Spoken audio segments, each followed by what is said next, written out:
I'm Suzanne with Love Cassidy, and I want to thank you guys for joining us tonight, and also Deanna Blair for being our volunteer tonight for being able to show how to administer the naloxone and how to recognize an overdose, and that is what we're talking about.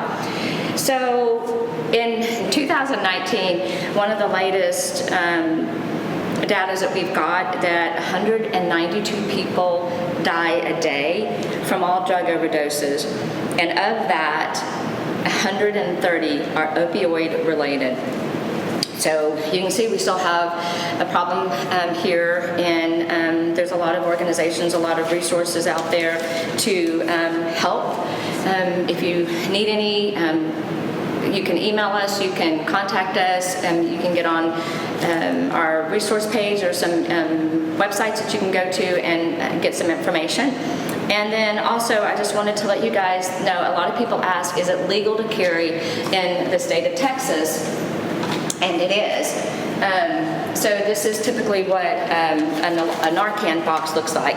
And in 2015, the Senate passed Senate Bill 1462, and it establishes the legality of carrying this in your car, in your purse, wherever. I always carry this in my purse. I have one at all times. And then it gave us the permission, which is a standing prescription, that you can walk into any pharmacy,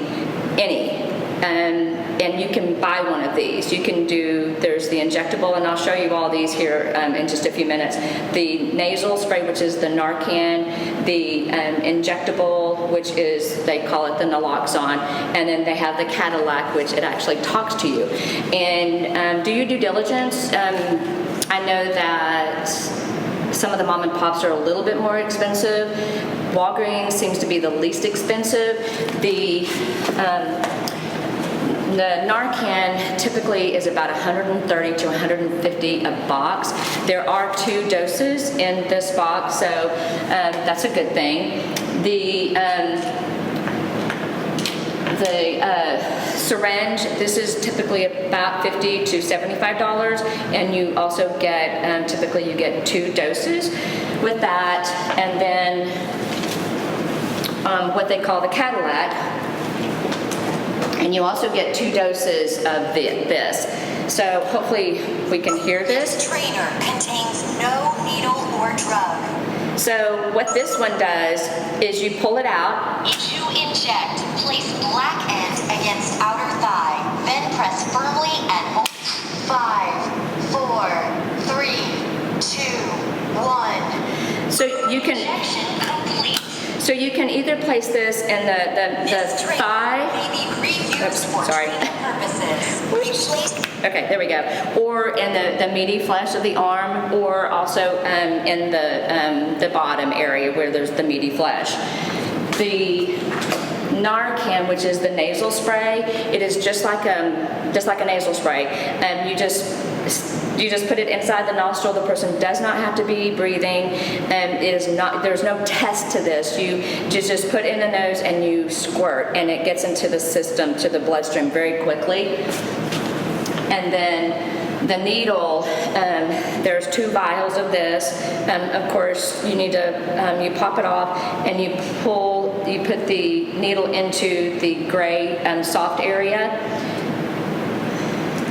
And then again, you put, and I don't have the needle out, so don't worry. You put this into the meaty flesh of the thigh, the arm, or again, in the buttocks, whatever is easiest to get to. So with that, I wanted to also go into, sorry, I have my cheat sheets. An overdose. So an overdose usually occurs in about 1 to 3 hours, and there is a small percentage, what they call, it's about a 15% needle in the arm, where the person dies immediately. Unfortunately, this won't help them, but it's a very small percentage. So if you hear that, the needle in the arm, that's what that's about. So when an overdose happens, the breathing, you just start, or the person stops breathing at a very slow pace, and then the breathing just stops, and then the heart stops, and then of course the blood stops getting to the brain where a passing can happen. So with an opioid, on the brain, the receptor, it's like the opioid, it sets, how do I say this? It sets down on top of the receptor in the brain. And then the naloxone, it comes in and it pops that off the receptor so that the person can start breathing.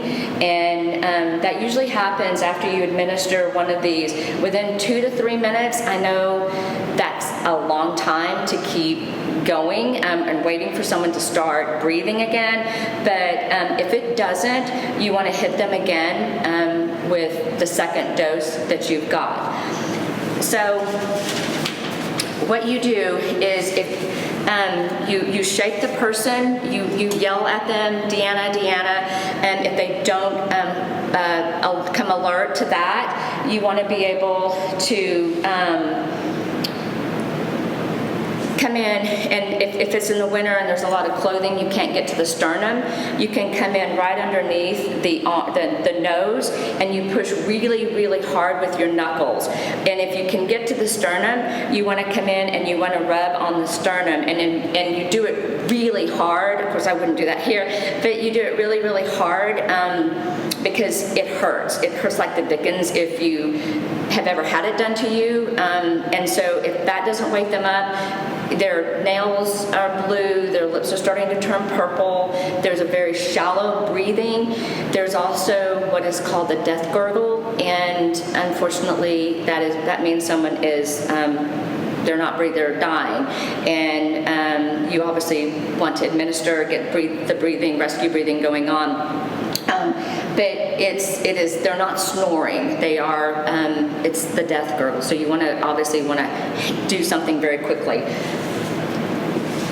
So if you can't get them to awake, you want to call 911. You want to say someone is not breathing, and then you just start straight into the nasal spray. You want to administer the naloxone or the Narcan into the nasal, and then a lot of times when someone is using syringe needles, they pop it off with their mouth, and you want to check their airway. So when you open, you want to make sure that their tongue's not swollen or whatever, something's not in their mouth or one of these caps aren't in them before you start the rescue breathing.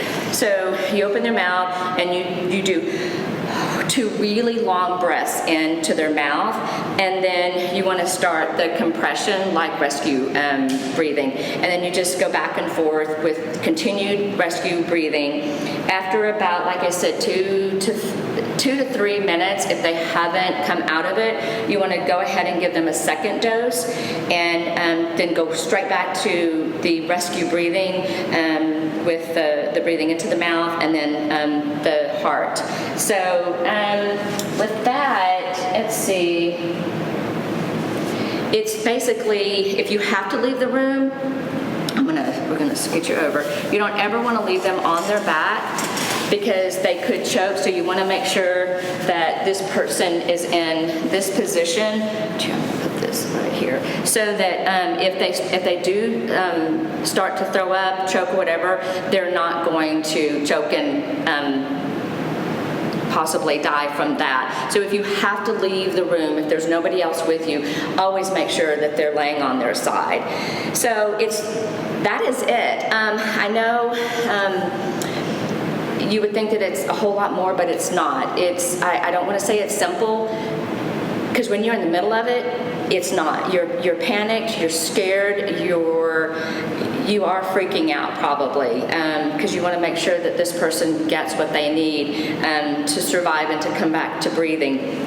So just keep doing it. And I will say there are times that there are more than 1 to 2 of these that are needed to bring someone back. By then, hopefully, the 911 has come. Always try to make sure that the person goes to the emergency room to be checked out, to be able to get whatever care they need after. They're not going to feel really good when they come out of this. They're going to be really sick. So you don't want to let them reuse because they're going to be in a sickness that they feel that they're going to need to use to get past that. Don't let them. There's a small chance of going back into an overdose. It's rare. Just have this on hand and make sure that you can get them to the emergency room where 911 has, first responders have arrived. So I know, again, this was really quick. It is a scary situation, but it's a life-saving product. Again, you can get it at any pharmacy. You can just walk in and say, I need one. You don't have to say who, you don't have to say anything. You just say, I would like to buy a naloxone or Narcan, and the pharmacy will sell that to you. So standing prescription, Senate Bill 1462, if you want to look that up, just to do some research on your own. And so with that, I know sometimes this is it's a really scary thing to deal with. Don't hesitate. If you come up with a question you want to ask later to do, you can private message us, or you can also email us at sseward@lovecassidy.org, and or you can call us at 817-948-2798 and leave a message. It is completely confidential, anything regarding this, so feel free to just reach out if you want to later. And I'm just glad you guys were here. This is going to be on our Facebook. We'll move it over to YouTube, so it's always going to be there if you want to kind of go back and look at it. Also, if you have any requests, this is just a total overview, just a really quick rundown of an overdose and how to bring someone out of it with the product naloxone or Narcan. But if you know anybody, a company or whomever that would like a full training, they can last from anywhere from about an hour to 2 hours, depending upon what you request and what your needs are for your company or small group, whomever it is. You can email us also that request, any more information you want on it. You can go to our website, lovecassidy.org, and fill out a request through that also. So I'm grateful that you guys were here tonight. Thank you for your time, for being here, again, for Deanna, and of course always Matthew for doing all of our cameras and all of our tech stuff that I just don't have a clue on. So very grateful for that. And with that, we thank you so much. And I guess we'll see you guys next month. Thanks, guys.